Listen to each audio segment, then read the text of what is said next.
Kita hidup di zaman ketika jumlah penonton menentukan nilai, bukan kualitas. Ketika viral dianggap lebih penting dari bermakna. Dan ketika yang bodoh, justru lebih banyak ditonton daripada yang berpikir. TikTok. Satu aplikasi, sejuta hiburan. Di sana, kita bisa menemukan semuanya, dari ilmu pengetahuan hingga aksi tidak masuk akal yang entah mengapa, justru jadi tren. Kita mungkin pernah tertawa menonton seseorang mandi dengan saus sambal, pura-pura kesurupan di jalan, atau berteriak sambil menari di tempat umum.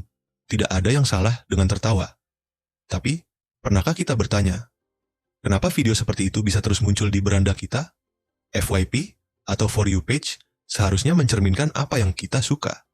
Tapi semakin kesini, rasanya algoritma seperti lebih mendorong kita untuk tertawa, bukan berpikir. Padahal, dalam tertawa yang terlalu sering, bisa jadi ada sesuatu yang diam-diam kita abaikan. Akal sehat. Fenomena ini bukan terjadi di ruang hampa. Ia adalah cerminan dari sebuah gejala sosial. Masyarakat kita, yang kian lelah dengan kehidupan, mungkin lebih mudah tertarik pada sesuatu yang ringan dan instan. Video pendek 15 detik lebih menarik daripada ceramah panjang 15 menit. Kalimat sensasional lebih gampang diingat daripada data statistik. Maka muncul pertanyaan penting. Apakah ini hanya karena algoritma? Ataukah kita memang sedang menikmati kebodohan secara kolektif? Mungkin terdengar keras, tapi bukankah kritik yang baik harus terasa pedas supaya bisa menyadarkan? Dan inilah yang membuat kita bertanya lebih jauh. Siapa yang sebenarnya salah? Pembuat konten, penonton, atau sistem yang membentuk semua ini? Dalam video ini, mari kita coba memahami mengapa konten-konten bodoh justru lebih sering muncul di FYP. Apa yang melatar belakangi fenomena ini, dan bagaimana seharusnya kita menyikapinya? Kita tidak sedang menghakimi, tapi mencoba mengurai. Karena memahami adalah langkah awal untuk memperbaiki. Mari kita mulai dari yang paling teknis, algoritma. TikTok dirancang untuk satu hal, retensi perhatian. Semakin lama kamu menonton, semakin banyak uang yang bisa dihasilkan dari data dan iklan yang kamu konsumsi. Dan dalam permainan ini, bukan kualitas yang dicari, tapi apa yang bisa membuatmu berhenti scroll.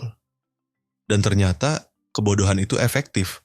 Video absurd, judul sensasional, tindakan memalukan, semua itu secara statistik lebih cepat menarik perhatian karena otak manusia bereaksi lebih cepat terhadap kejutan, kelucuan, atau absurditas dibandingkan kedalaman logika atau pengetahuan. Menurut The New York Times, algoritma TikTok secara eksplisit menilai watch time lebih tinggi daripada likes atau comments. Artinya, jika seseorang menonton video bodoh sampai habis, walaupun mereka tidak menyukai atau membagikannya, video itu akan tetap dianggap bagus oleh sistem. Bayangkan, kita sedang didorong secara tidak sadar untuk membuat konten yang tidak butuh mikir, karena berpikir tidak viral, tapi teriak-teriak tanpa isi bisa masuk FYP. Sekarang, mari kita lihat dari sisi budaya masyarakat. Kita hidup dalam era serba instan. Segalanya harus cepat, ringan, dan menyenangkan. Edukasi dikalahkan oleh hiburan, refleksi dikalahkan oleh parodi, dan keinginan untuk dipahami digantikan oleh keinginan untuk viral. Dan ini berbahaya, karena jika dibiarkan, yang bodoh akan terus ditonton, yang pintar akan merasa sia-sia, dan yang kritis akan dianggap membosankan. Disinilah kita melihat bagaimana kebodohan dijadikan komoditas. Konten bodoh bukan lagi kebetulan, ia diproduksi, dikemas, dipoles agar terlihat natural. Padahal semuanya dihitung, judul, durasi, ekspresi, bahkan musik latar. Semua demi satu tujuan, klik dan perhatian. Dan ketika perhatian jadi mata uang baru, maka kebodohan bisa jadi bisnis yang menguntungkan. Banyak konten kreator kini berlomba-lomba membuat dirinya terlihat bodoh. Bukan karena mereka bodoh, tapi karena mereka tahu. Itu yang disukai algoritma. Dan yang paling menyedihkan, penonton tidak menyadari bahwa mereka sedang dijadikan target pasar bukan untuk disadarkan, tapi untuk terus dibodohi. Maka kita harus bertanya, apakah kita hanya penonton pasif dari pertunjukan ini? Ataukah kita sebenarnya sedang ikut serta dalam merawat kebodohan itu dengan setiap like, share, dan komentar? Pertanyaannya sekarang, apa yang bisa kita lakukan? Apakah kita hanya bisa mengeluh, menyalahkan algoritma, menuding generasi sekarang yang dianggap tak peduli kualitas, atau justru saatnya kita bertanya pada diri sendiri, kita ini penonton yang seperti apa? Mari kita akui dulu, Kita tidak bisa melawan algoritma. TikTok, YouTube, dan media sosial lainnya tidak akan mengubah sistem yang sudah menghasilkan miliaran rupiah hanya karena kita merasa capek lihat konten bodoh terus. Tapi, kita bisa mengubah cara kita menonton. Algoritma tidak netral, tapi ia juga tidak jahat. Ia hanya cermin dari kebiasaan kita. Jika kita berhenti menonton konten yang merendahkan akal sehat, jika kita mulai lebih banyak scroll ke video edukatif, narasi bermakna, atau kritik sosial yang jujur, perlahan, algoritma akan ikut berubah. Kita bukan hanya korban algoritma. Kita adalah bagian dari mesin itu sendiri. Jadi, bagaimana caranya agar konten berkualitas juga bisa FYP?